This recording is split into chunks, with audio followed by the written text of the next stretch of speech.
Mary Jo Barret is director of the Center for Contextual Change and also teaches at the University of Chicago. Hello, Mary Jo. Hello, how are you? Can you tell us about the Center for Contextual Change? That's a mouthful. It is a mouthful. I will regret the day that I named the center that. But it is exactly what it says. It's an agency, a clinic in metropolitan Chicago. We have an office in Skokie, Chicago, and Elmhurst that specializes in the treatment of families, individuals, and communities who have experienced a traumatic event, a violent event, a natural disaster. So we really specialize in trauma, and how trauma affects the entire context. So it's a community and individual inside and their relationships and their family. Can you define childhood trauma for us? I'll define it the way I talk to my clients. Okay. If you look at life as a train trip from Los Angeles to New York, born in LA, die in New York, all of us experience traumas, which would mean getting us thrown off the track. Where we have a normal development of how to walk and talk. We have normal experiences of having new siblings come into our lives.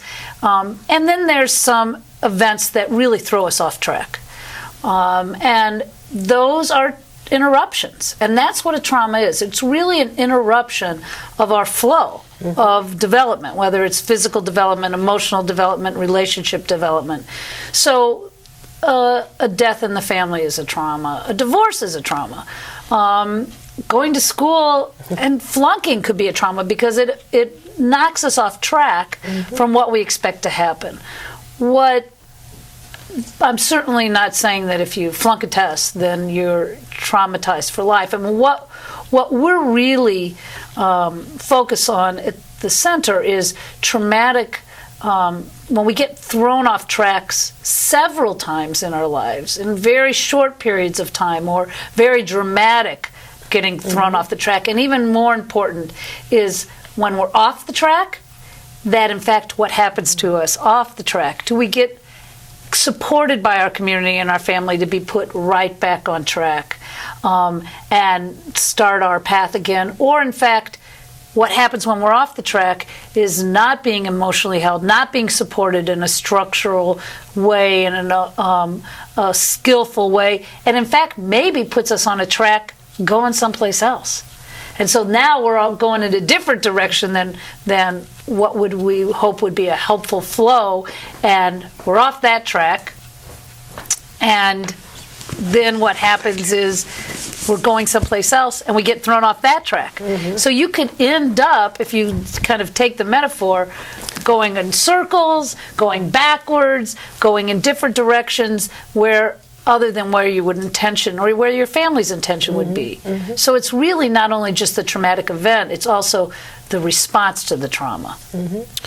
Mary Jo, speaking of trauma in the context of the conference, what is the prevalence of boys being sexually abused? The prevalence of boys being sexually abused is remarkably higher than what most people believe. Probably what we're thinking at this point is that 1 out of 6 boys are sexually inappropriately treated by somebody in a position of power or in an age older than them before the age of 18, where the number for girls is 1 out of 4. And some people say with boys it could be as high as 1 out of 5. What are the long-term effects of that kind of abuse? Well, what happens when you're traumatized in general, and sexual trauma is no different, is that our bodies have a neurological response. I'm sure you've both heard this: fight, flight, or numb. That we have a natural neurological response to a traumatic event. Where we either, and if you really think about it in terms of how we're built as animals, as human beings, an animal either fights back if they feel that they're in danger and something's happening, if they think they have the kind of power in order to do it, or they flight if they think they can get out of there, or they lay down and hope that the predator or whatever's in danger will just pass over or leave them alone.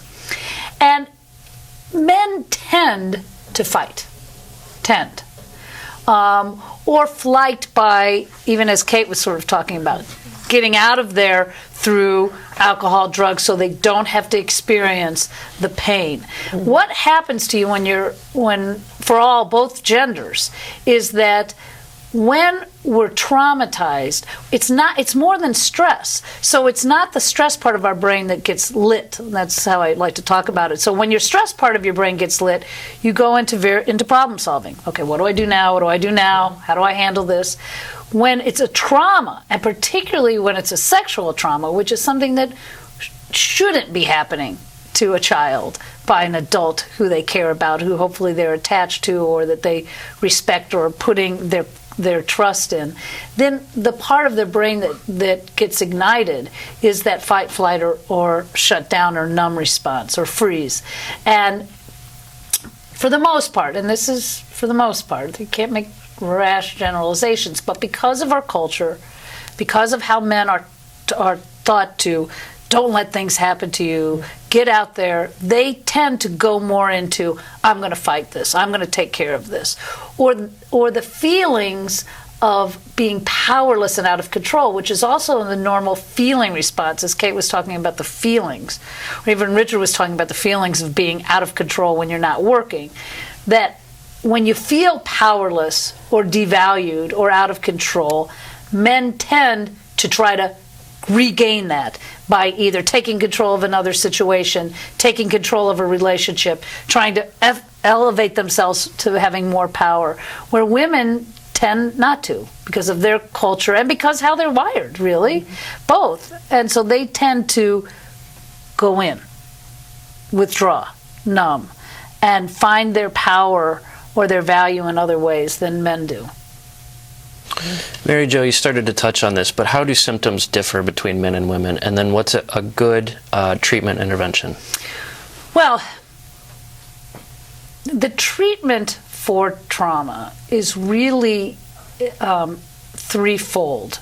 And meaning, when we're traumatized, we need to learn skills. Like I said, the part of your brain that's the skill-oriented part, or says, oh, I'm in stress, or I have a crisis, I have to get out of it, isn't activated. And so one of the things in terms of treatment is to teach skills. The other piece of treatment for trauma is to trust in relationships again. Most traumas that we're talking about, certainly at the conference, are traumatic events that happen in the context of being in a relationship. So the second part of treatment is, how do I trust and have hope that relationships can be safe for me again and I can be safe in a relationship? And then the third part is to really help people be able to handle the feelings that they have that get ignited, or what we often talk about with our clients is to get triggered.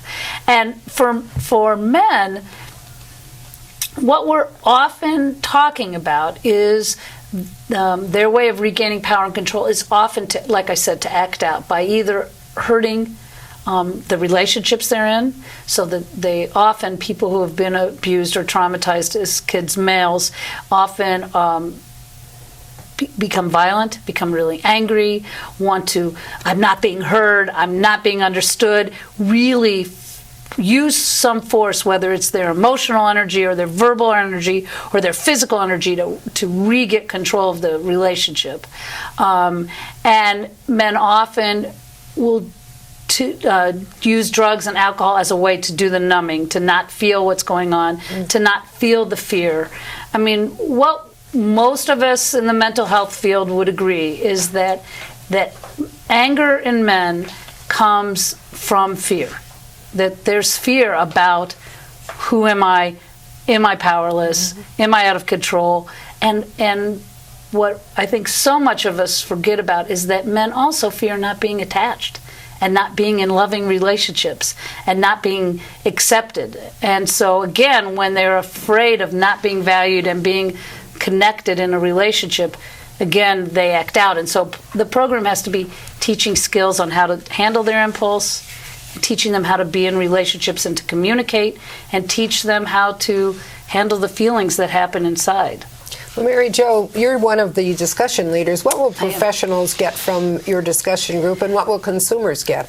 I'm co-leading a discussion group with Jeff Levy, who's from Live Oak, another center in Chicago that also does specialize in trauma.